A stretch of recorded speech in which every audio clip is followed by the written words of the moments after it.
it's exaggerated, or it lacks a data which can be verified. Now, I'm a doctor.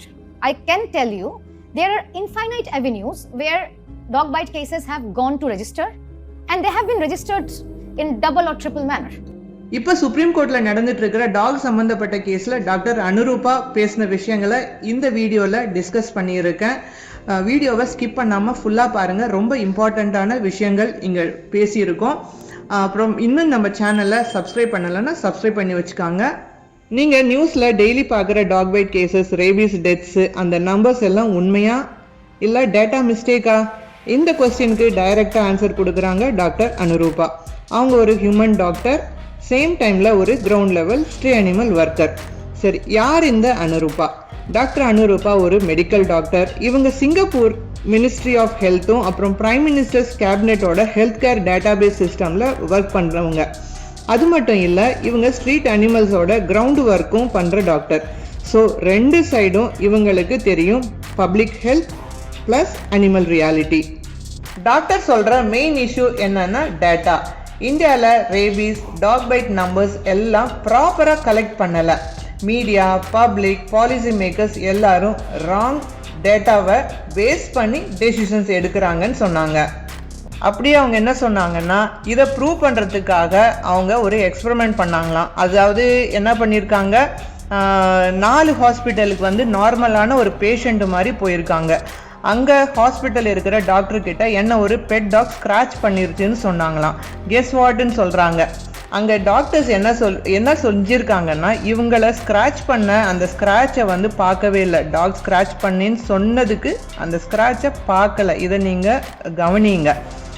அந்த பார்க்காமலேயே அப்புறம் இவங்களுடைய ID ப்ரூஃபோ இவங்க பேரையோ முழுசாக தெரிஞ்சிக்காமலேயே அவங்க ஸ்ட்ரெயிட்டாக ரெஜிஸ்டர் எடுத்து டாக் பைட்டுன்னு எழுதியிருக்காங்க. ஸ்க்ராட்சை வந்து டாக் பைட் கேஸாக ரெஜிஸ்டர் பண்ணிட்டாங்க. ரேபிஸ் பெப் இன்ஜெக்ஷனை வந்து ப்ரெஸ்கிரைப் பண்ணியிருக்காங்க.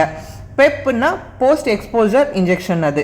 ஸோ இவங்க ஒரு நார்மலான பர்சனாக டாக்டர்னு சொல்லாமல் போனதுக்கப்புறம் இந்த மாதிரி நடந்திருக்குன்னு அவங்க அதை தெரிவித்தாங்க.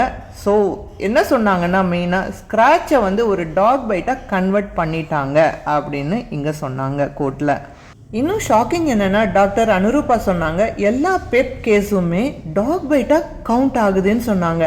ஸ்க்ராட்சு, அப்புறம் எக்ஸ்போஜர், ப்ரிகாஷனரிக்காக பெப் போடுறது எல்லாமே டாக் பைட் ஸ்டாட்டிஸ்டிக்ஸில் போகுதுன்னு சொன்னாங்க. இதுதான் reason. So dog bite numbers ஆர்டிஃபிஷியலாக இன்க்ரீஸ் ஆகுதுங்க. இவங்க சொல்கிறாங்க பேர் தப்பாக இருக்குது, name wrong, mobile number wrong, ID verification இல்லை, ரெக்கார்டு ஹரீடாக டைப் பண்ணுறாங்க. அப்படி இருக்கும்போது இந்த டேட்டாவை பேஸ் பண்ணி பாலிசிஸ் எடுக்கலாமா அப்படின்னு கேட்குறாங்க. கோர்ட்டில் இவங்க கிளியராக என்ன சொன்னாங்கன்னா, சிங்கப்பூர்லேயும் நெதர்லாண்ட்ஸையும் இந்த மாதிரி ஸ்ட்ரே டாக் ப்ராப்ளம்ஸ் இல்லை. ஆனால் டாக்ஸை வந்து யூத்தனைஸ் பண்ணல, அதாவது இன்ஜெக்ஷன் போட்டு சாகடிக்கலை அல்லது மாஸ் கில்லிங் பண்ணலை அப்படின்னு சொன்னாங்க. அப்புறம் மனிதாபிமான முறையிலையும் அறிவியல் பூர்வமான முறையிலையும் லாங் டேர்ம் பிளானிங் பண்ணி தான் இந்த ப்ராப்ளத்தை வந்து ஹேண்டில் பண்ணினாங்கன்னு அவங்க சொன்னாங்க.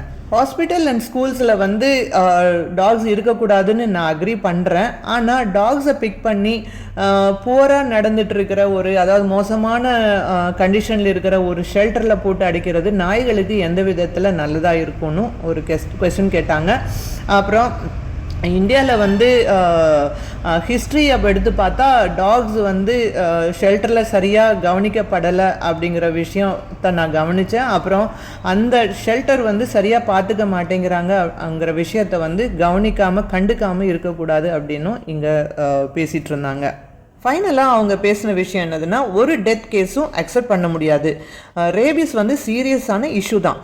ஆனால் ஃபியர் பேஸ்டு டெசிஷனாக எடுக்கிறதுக்கு நெசசிட்டி இல்லை. ராங் டேட்டாவை பேஸ் பண்ணி பாலிசி பண்ணால் சரியாக இருக்காதுன்னு சொன்னாங்க. முதல்ல ஹெல்த் கேர் டேட்டா சிஸ்டமை ஃபிக்ஸ் பண்ணுங்கள், அதாவது சரியான டேட்டாவை எடுத்துகிட்டு வாங்க. அப்புறம் ப்ரோட்டோகால்ஸை ஃபாலோ பண்ணுங்கள். சயின்டிஃபிக் அண்ட் ஹியூமேன் சொல்யூஷனை யூஸ் பண்ணுங்கன்னு இங்கே அவங்களுடைய சஜஷன்ஸை வச்சுருக்காங்க. டாக்ஸ் எல்லாருமே நமக்கு பிரச்சனை இல்லைங்க. அதே மாதிரி தப்பாக டேட்டாவை எடுத்த டாக்டர்ஸ் எல்லாருமே நமக்கு எதிரிங்க இல்லை. சிஸ்டம் வந்து தப்பாக இருக்குது. புரோக்கன் சிஸ்டமும் அப்புறம் அந்த புரோக்கன் டேட்டா தான் இதுக்கு ரியல் டேஞ்சரே. நீங்கள் என்ன நினைக்கிறீங்க? அதை வந்து எனக்கு கீழே கமெண்ட்டில் சொல்லுங்கள். நானும் இந்த டாக்டர் சொன்ன எல்லா விஷயத்தையும் வந்து அக்ரி பண்ணுறேன். இவ்வளோ நேரம் இந்த வீடியோ பார்த்தவங்க அனைவருக்கும் ரொம்ப நன்றி. தேங்க்ஸ் ஃபார் வாட்சிங். நாளைக்கு வந்து 13th ஹியரிங் இருக்குது. பார்க்கலாம் என்ன நடக்குதுன்னு. எல்லாரும் கடவுளை வேண்டிக்காங்க, நல்லது நடக்கணும்னு, சரியான சொல்யூஷன் கிடைக்கணும்னு வேண்டிக்காங்க. தேங்க்யூ.